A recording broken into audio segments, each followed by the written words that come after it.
And former Education Cabinet Secretary Professor George Magoha will be buried on Saturday, the 11th of February, at his rural home in Gem constituency, Siaya County.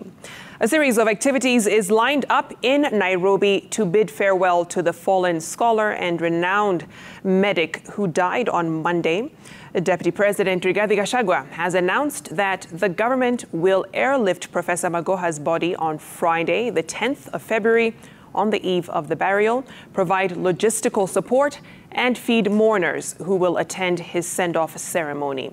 And as Francis Gashuri reports, Gachagua fired a series of thinly veiled salvos at Azimio leader Raila Odinga over his stand on non-recognition of William Ruto as the president.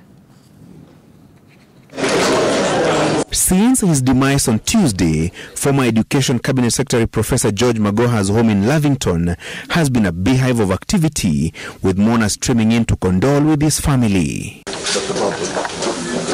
Deputy President Rigathi Gachagua leading a government delegation to Magoha's home, where a burial date was settled on. The fallen scholar and medic's body will be interred on Saturday, 11th of February, at his rural home in Gem constituency, Siaya County. We are here as a government delegation sent by President William Ruto on behalf of government to come and condole with the family of the late professor and say that the government recognizes his distinguished service to the people of Kenya in the various capacities, and the government would want to assist the family to give him a dignified set of commensurate with his commitment and patriotism for the benefit of the people of Kenya.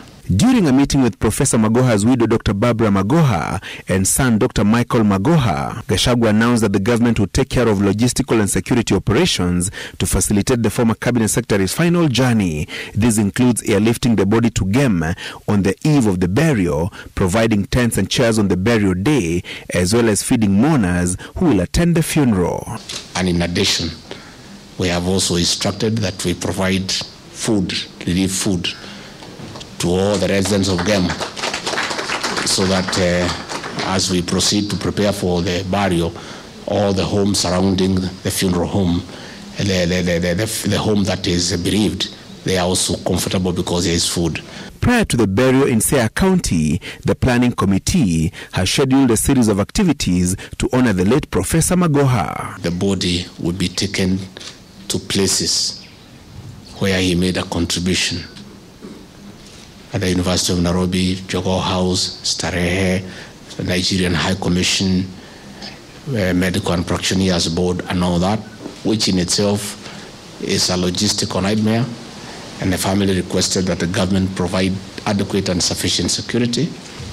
And the government has already made those arrangements. Retired President Uhuru Kenyatta, who had hunted Magoha to head the Kenya National Examinations Council and later handed him the education docket, had instructed former Interior Cabinet Secretary Dr. Fred Matiang'i to chair the funeral committee. The Deputy President seconding ICT Cabinet Secretary Eliud Owalo, Interior Principal Secretary Dr. Raymond Omolo, and Chief of Staff in the Office of the Deputy President George Magoha to the funeral committee. Gachagua walking the political path, even as the country mourns Professor Magoha.